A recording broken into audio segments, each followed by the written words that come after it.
The Invisible Man by Ralph Ellison, Chapter 14. The odor of Mary's cabbage changed my mind. Standing engulfed in the fumes filling the hall, it struck me that I couldn't realistically reject the job. Cabbage was always a depressing reminder of the leaner years of my childhood, and I suffered silently whenever she served it. But this was the third time within a week, and it dawned on me that Mary must be short of money. And here, I'd been congratulating myself for refusing a job, I thought, when I don't even know how much money I owe her. I felt a quick sickness grow within me. How could I face her? I went quietly into my room and lay upon my bed, brooding.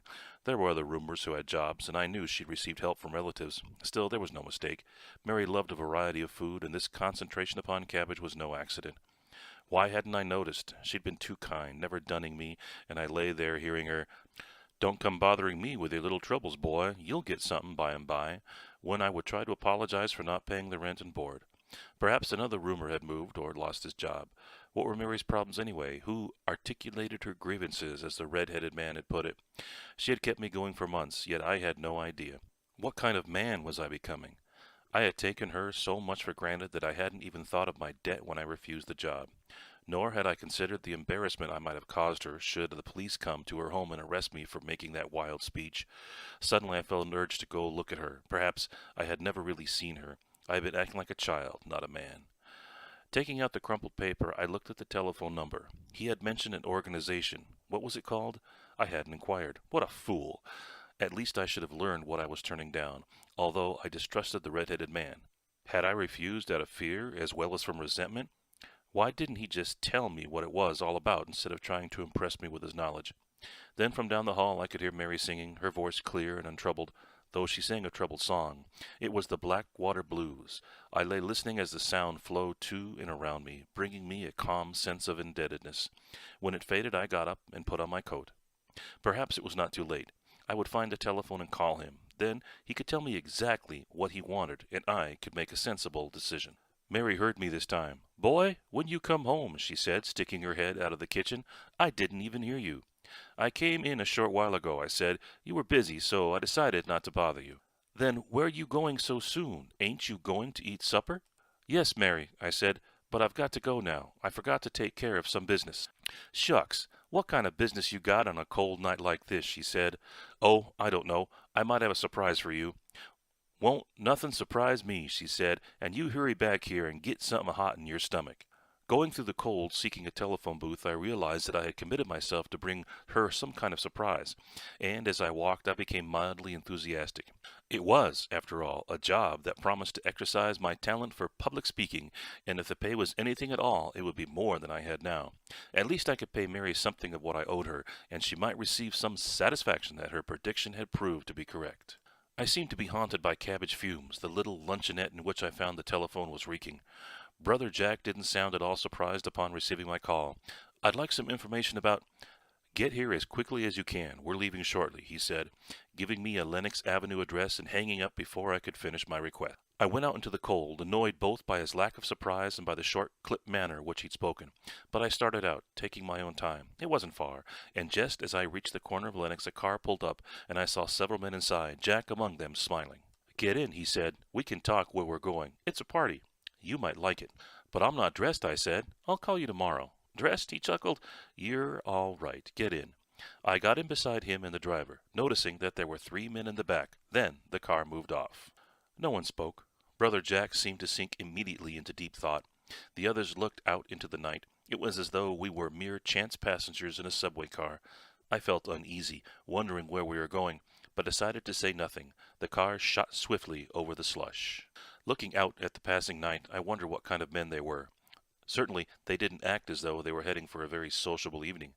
I was hungry, and I wouldn't get back in time for supper. Well, maybe it would be worth it, both to Mary and me. At least I wouldn't have to eat that cabbage. For a moment the car paused for the traffic light.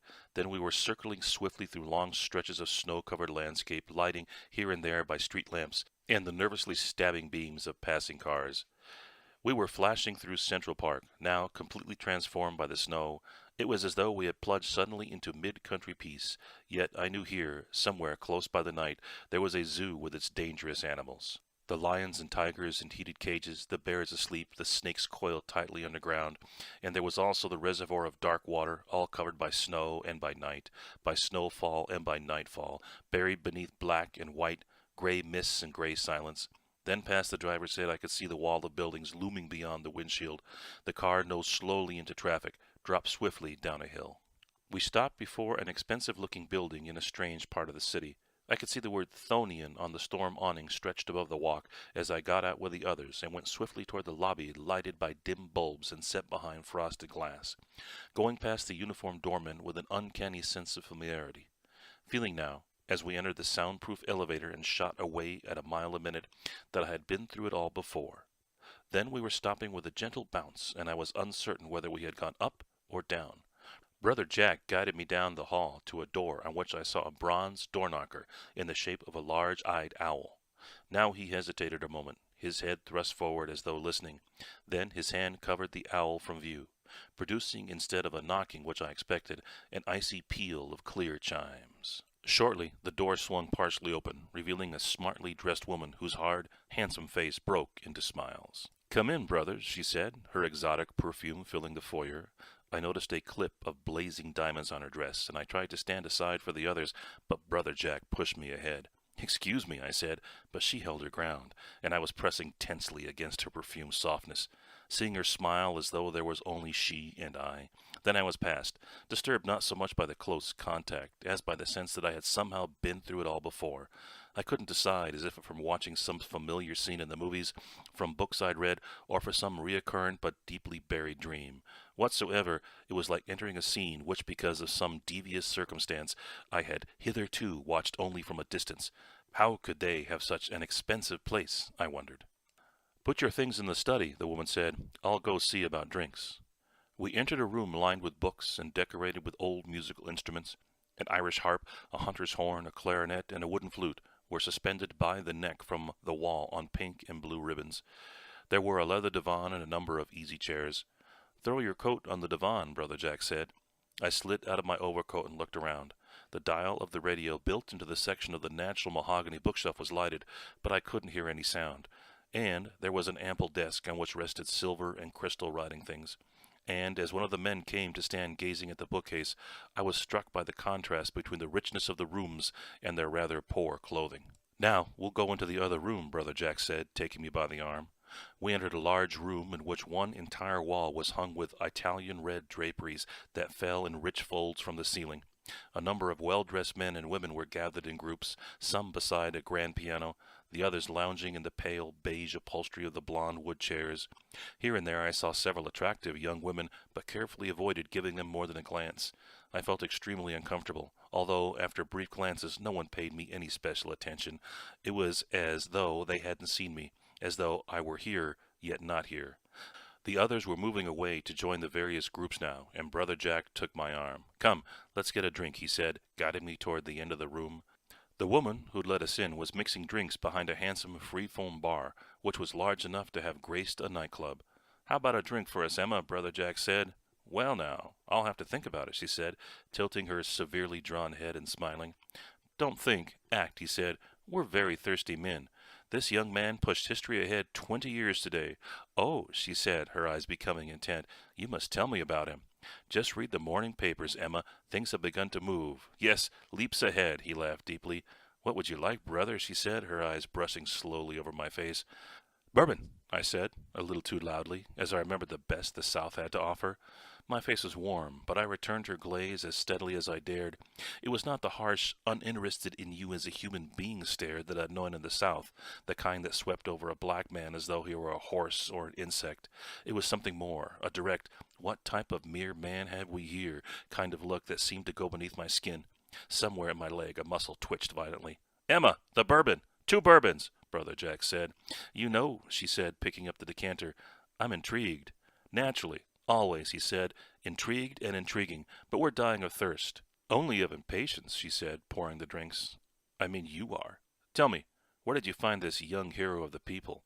"I didn't," Brother Jack said. "He simply arose out of the crowd. The people always throw up their leaders, you know." "Throw them up," she said. "Nonsense. They chew them up and spit them out.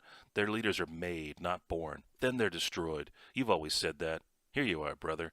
He looked at her steadily. I took the heavy crystal glass and raised it to my lips, glad for an excuse to turn from her eyes.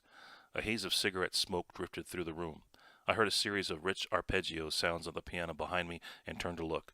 Hearing the woman Emma say, not quite softly enough, "But don't you think he should be a little blacker?" "Shh, don't be a damn fool," Brother Jack said sharply.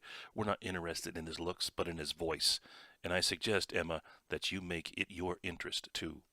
Suddenly, hot and breathless, I saw a window across the room and went over and stood looking out. We were up very high, the street lamps and traffic cut patterns into the night below. So she doesn't think I'm black enough. What does she want? A black-faced comedian? Who is she anyway? Brother Jack's wife? His girlfriend? Maybe she wants to see me sweat coal, tar, ink, shoe polish, and graphite. What was I, a man or a natural resource? The window was so high that I could barely hear the sound of traffic below. This was a bad beginning, but hell, I was being hired by Brother Jack, if he still wanted me, not this Emma woman. I'd like to show her how really black I am, I thought, taking a big drink of bourbon. It was smooth, cold. I'd have to be careful with the stuff. Anything might happen if I had too much. With these people, I'll have to be careful. Always careful. With all people, I'll have to be careful.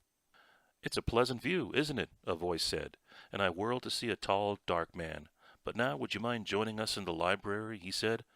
Brother Jack, the men who had come along in the car, and two others whom I hadn't seen before, were waiting. "Come in, brother," Jack said. "Business before pleasure is always a good rule, whoever you are. Some day the rule shall be business with pleasure, for the joy of labor shall have been restored. Sit down." I took the chair directly before him, wondering what this speech was about. "You know, brother," he said, "we don't ordinarily interrupt our social gatherings with business, but with you it's necessary." "I'm very sorry," I said. "I should have called you earlier." "Sorry? Why, we're only glad to do so. We've been waiting for you for months, or for someone who could do what you've done." "But what?" I said. "What are we doing? What is our mission? It's simple. We are working for a better world for all people. It's that simple. Too many have been dispossessed of their heritage, and we have banded together in brotherhood as to do something about it. What do you think of that?" "Why, I think it's fine," I said, trying to take in the full meaning of his words. "I think it's excellent. But how?" "By moving them to action just as you did this morning. Brothers, I was there," he said to the others, "and he was magnificent. With a few words he set off an effective demonstration against evictions." "I was present too," another said, "and it was amazing." "Tell us something of your background," Brother Jack said, his voice and manner demanding truthful answers. And I explained briefly that I had come up looking for work to pay my way through college and had failed. "Do you still plan to return?" "Not now," I said. "I'm all done with that." "It's just as well," Brother Jack said. "You have little to learn down there. However, college training is not a bad thing, although you'll have to forget most of it. Did you study economics?" "Some." "Sociology?" "Yes."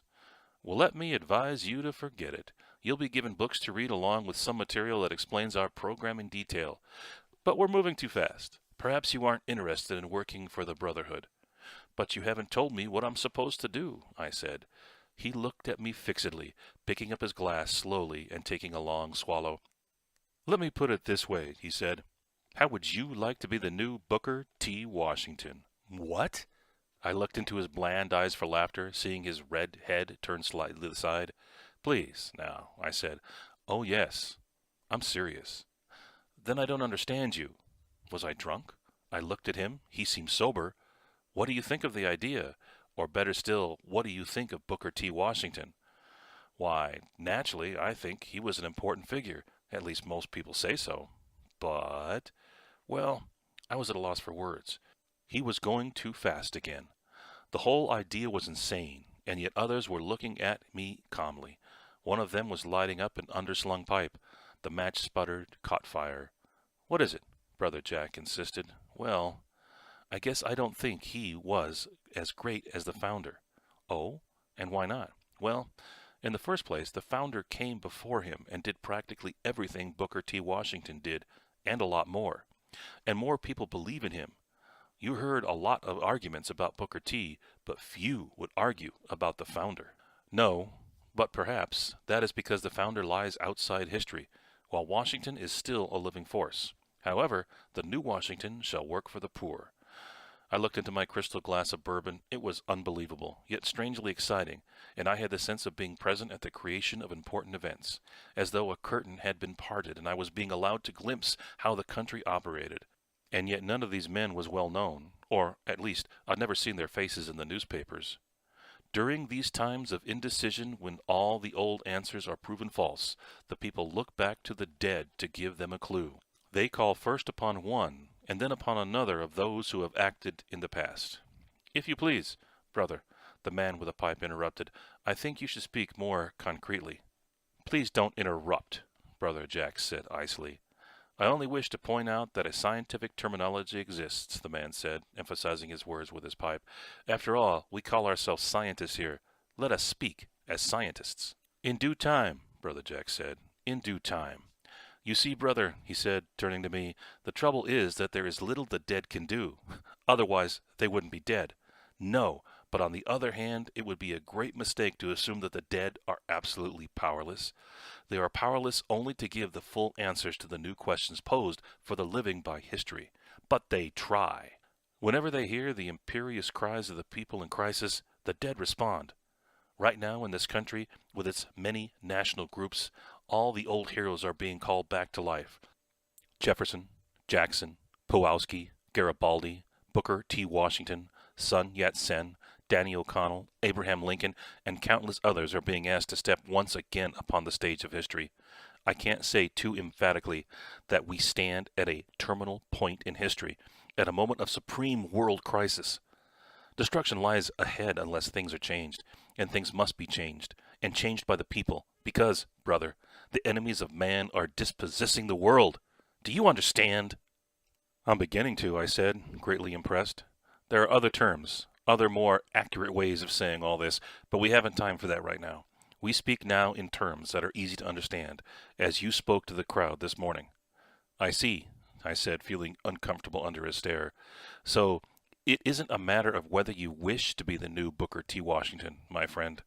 Booker T. Washington was resurrected today at a certain eviction in Harlem. He came out from the anonymity of the crowd and spoke to the people. So you see, I don't joke with you, or play with words either. There is a scientific explanation for this phenomenon. As our learned brother has graciously reminded me, you'll learn it in time. But whatever you call it, the reality of the world crisis is a fact. We are all realists here, and materialists. It is a question of who shall determine the direction of events.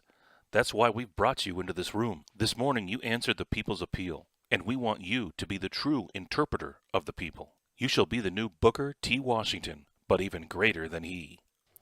There was silence. I could hear the wet cracking of the pipe. Perhaps we should allow the brother to express himself as to how he feels about all this, the man with the pipe said. Well, brother? Brother Jack said. I looked into their waiting faces. It's all so new to me that I don't know exactly what I do think, I said. Do you really think you have the right man? You mustn't let that worry you, Brother Jack said. You will rise to the task. It is only necessary that you work hard and follow instructions. They stood up now. I looked at them, fighting a sense of unreality. They stared at me as the fellows had done when I was being initiated into my college fraternity. Only this was real, and now was the time for me to decide, or say I thought they were crazy and go back to Mary's. But what is there to lose, I thought. At least they've invited me, one of us, in all the beginning of something big. And besides, if I refused to join them, where would I go to a job? As a porter at the railroad station? At least here was a chance to speak. When shall I start? I asked. Tomorrow. We must waste no time. By the way, where are you living? I rent a room from a woman in Harlem, I said. A housewife? She's a widow, I said. She rents rooms. What is her educational background? She has very little. More or less like the old couple that was evicted?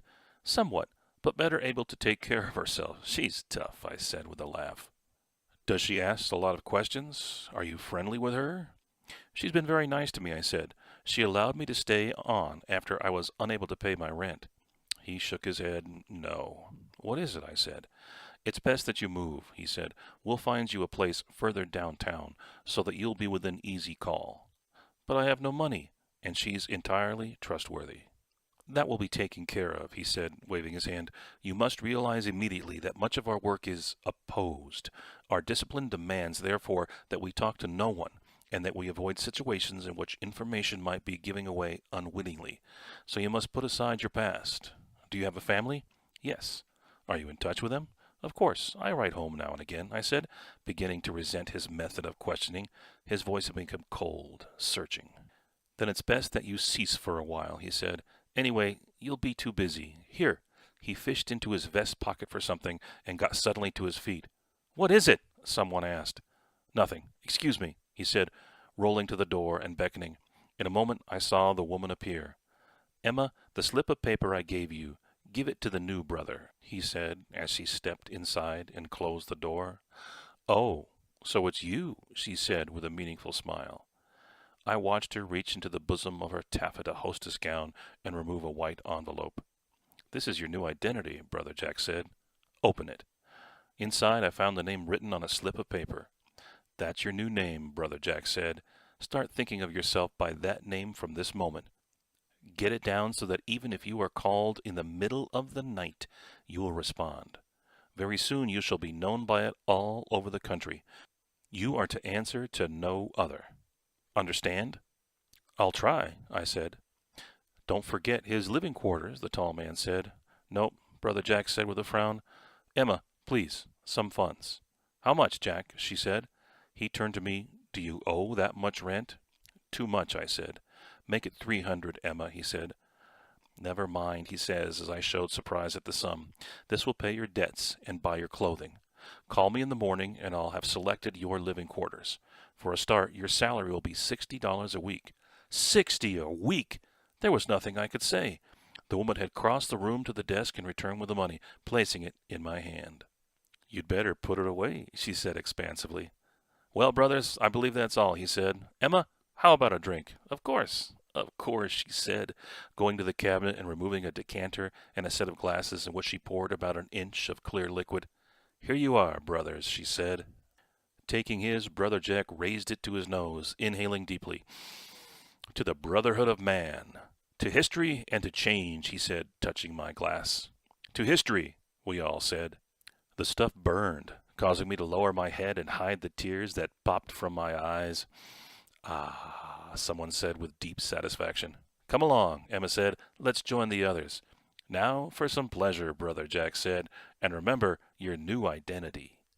I wanted to think, but they gave me no time. I was swept into the large room and introduced by my new name. Everyone smiled and seemed eager to meet me, as though they all knew the role I was to play. All grasped me warmly by the hand. What is your opinion on the state of women's rights, brother?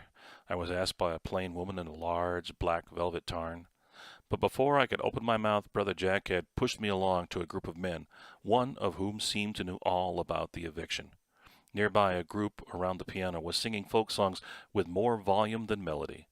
We moved from group to group, Brother Jack very authoritative, the others always respectful. He must be a powerful man, I thought, not a clown at all. But to hell with this Booker T. Washington business. I would do the work, but I would be no one except myself, whoever I was.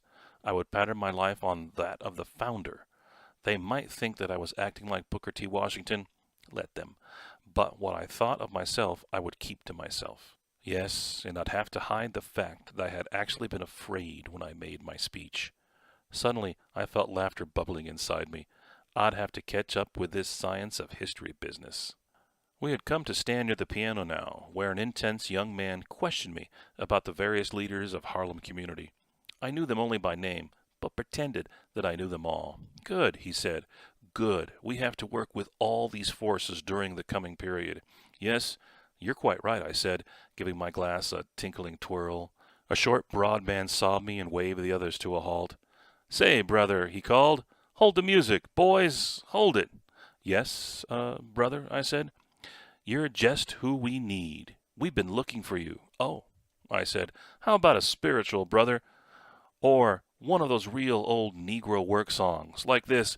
Ah, went to Atlanta, "Never been there before," he sang, his arms held out from his body like a penguin's wings, glass in one hand, cigar in the other.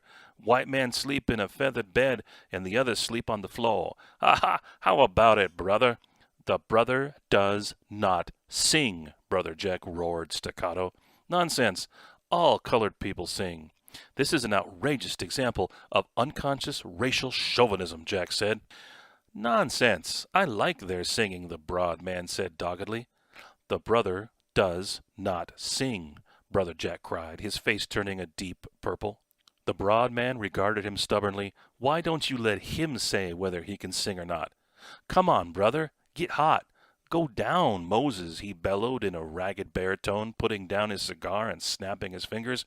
"Way down in Egypt's land, tell dat old Pharaoh to let my colored folks sing. I'm for the rights of the colored brother to sing," he shouted belligerently. Brother Jack looked as if he would choke. He raised his hand, signaling. I saw two men shoot from across the room and lead the short man roughly away. Brother Jack followed them as they disappeared beyond the door, leaving an enormous silence. For a moment I stood there, my eyes riveted upon the door. Then I turned, a glass hot in my hand, my face feeling as though I would explode. Why was everyone staring at me as though I were responsible? Why the hell were they staring at me? Suddenly I yelled, "What's the matter with you? Haven't you ever seen a drunk?" When somewhere off the foyer the broad man's voice staggered drunkenly to us. "St. Louis's mammy, with her diamond rings," and was clipped off by the slamming door, leaving a room full of bewildered faces. And suddenly I was laughing hysterically. "He hit me in the face," I wheezed. "He hit me in the face with a yard of chitterlings." Bending double, roaring, the whole room seeming to dance up and down with each rapid eruption of laughter. "He threw a hog maw," I cried, but no one seemed to understand. My eyes filled. I could barely see. "He's high as a Georgia pine," I laughed, turning the group nearest me. "He's absolutely drunk. Off music." "Yes, sir," a man said nervously. "3 seats in the wind," I laughed, getting my breath now, and discovering that the silent tension of the others was ebbing into a ripple of laughter that sounded throughout the room, growing swiftly to a roar. A laugh of all dimensions, intensities, intonations. Everyone was joining in. The room was fairly bounced. "And did you see Brother Jack's face?" a man shouted, shaking his head. "It was murder. Go down, Moses. I tell you, it was murder." Across the room they were pounding someone on the back to keep him from choking. Handkerchiefs appeared, and there was much honking of noses, wiping of eyes. A glass crashed to the floor, a chair was overturned. I fought against the painful laughter, and as I calmed, I saw them looking at me with a sort of embarrassed gratitude. It was sobering, and yet they seemed bent on pretending that nothing unusual had happened. They smiled. Several seemed about to come over and pound my back, shake my hand. It was as though I had told them something which they'd wished very much to hear, had rendered them an important service which I couldn't understand. But there it was, working in their faces. My stomach ached. I wanted to leave, to get their eyes off me. Then a thin little woman came over and grasped my hand. "I'm so sorry that this had to happen," she said in a slow, Yankee voice. "Really, truly sorry. Some of our brothers aren't so highly developed, you know, although they mean very well. You must allow me to apologize for him." "Oh, he was only tipsy," I said, looking into her thin New England face. "Yes, I know, and revealing so, I would never ask our colored brothers to sing, even though I love to hear them, because I know that it would be a very backward thing. You are here to fight along with us, not to entertain. I think you understand me, don't you, brother?" I gave her a silent smile. "Of course you do. I must go now. Goodbye," she said, extending her little white-gloved hand and leaving. I was puzzled. Just what did she mean? Was it that she understood that we resented having others think that we were all entertainers and natural singers? But now, after the mutual laughter, something disturbed me. Shouldn't there be some way for us to be asked to sing? Shouldn't the short man have had the right to make a mistake without his motives being considered consciously or unconsciously malicious? After all, he was singing, or trying to. What if I asked him to sing? I watched the little woman, dressed in black, like a missionary, winding her way through the crowd. What on earth was she doing here? What part did she play? Well, whatever she meant, she's nice, and I like her. Just then Emma came up and challenged me to dance, and I led her toward the floor as the piano played, thinking of the vet's prediction and drawing her to me as though I danced with such as her every evening. For having committed myself, I felt that I could never allow myself to show surprise or upset, even when confronted with situations furthest from my experience. Otherwise, I might be considered undependable or unworthy. I felt that somehow they expected me to perform even those tasks for which nothing in my experience, except perhaps my imagination, had prepared me. Still, it was nothing new. White folks seemed to always expect you to know these things which they'd done everything they could think of to prevent you from knowing. The thing to do was to be prepared, as my grandfather had been when it was demanded that he quote the entire United States Constitution as a test of his fitness to vote. He had confounded them all by passing the test, although they still refused him the ballot. Anyway, these were different. It was close to 5 a.m., many dances and many bourbons later, when I reached Mary's. Somehow, I felt surprised that the room was still the same, except that Mary had changed the bed linen. Good old Mary. I felt sadly sober. And as I undressed, I saw my outworn clothes and realized that I'd have to shed them. Certainly it was time. Even my old hat would go. Its green was sun-faded and brown, like a leaf struck by the winter snows. I would require a new one for my new name, a black, broad-brimmed one, perhaps a Homburg. Homburg, I laughed. Well, I could leave packing for tomorrow. I had very little, which was perhaps all to the good. I would travel light, far, and fast. There were fast people, all right. What a vast difference between Mary and those for whom I was leaving her. And why should it be this way? That the very job which might make it possible for me to do some of the things which she expected of me required that I leave her. What kind of room would Brother Jack select for me, and why wasn't I left to select my own? It didn't seem right that in order to become a Harlem leader, I should live elsewhere. Yet nothing seemed right, and I would have to rely upon their judgment. They seemed expert in such matters. But how far could I trust them, and in what way were they different from the trustees? Whatever, I was committed. I'd learn in the process of working with them, I thought, remembering the money. The bills were crisp and fresh, and I tried to imagine Mary's surprise when I paid her all my back rent and board. She'd think that I was kidding, but the money could never repay her generosity. She would never understand my wanting to move so quickly after getting a job. And if I had any kind of success at all, it would seem the height of ingratitude. How would I face her? She had asked for nothing in return, or hardly anything, except that I make something of myself that she called a race leader. I shivered in the cold. Telling her that I was moving would be a hard proposition. I didn't like to think of it, but one couldn't be sentimental. As Brother Jack said, history makes harsh demands of us all, but they were demands that had to be met if men were to be the masters and not the victims of their times. Did I believe that? Perhaps I had already begun to pay. Besides, I might as well admit it right now, I thought, that there were many things about people like Mary I dislike. For one thing, they seldom know where their personalities end and yours begin. They usually think in terms of we, while I have always tended to think in terms of me, and that has caused some friction, even with my own family. Brother Jack and the others talked in terms of we, but it was different, a bigger we. Well, I had a new name and new problem. I had best leave the old behind. Perhaps it would be the best not to see Mary at all. Just place the money in an envelope and leave it on the kitchen table where she'd be sure to find it. It would be better that way, I thought drowsily. Then there'd be no need to stand before her and stumble over emotions and words that were at best all snarled up and undifferentiated. One thing about the people at the Thonian, they all seemed able to say just what they felt and meant it in hard, clear terms. That, too, I'd have to learn. I stretched out beneath the covers, hearing the springs groan beneath me. The room was cold. I listened to the night sounds of the house. The clock ticked with empty urgency as though trying to catch up with time. In the street, a siren howled.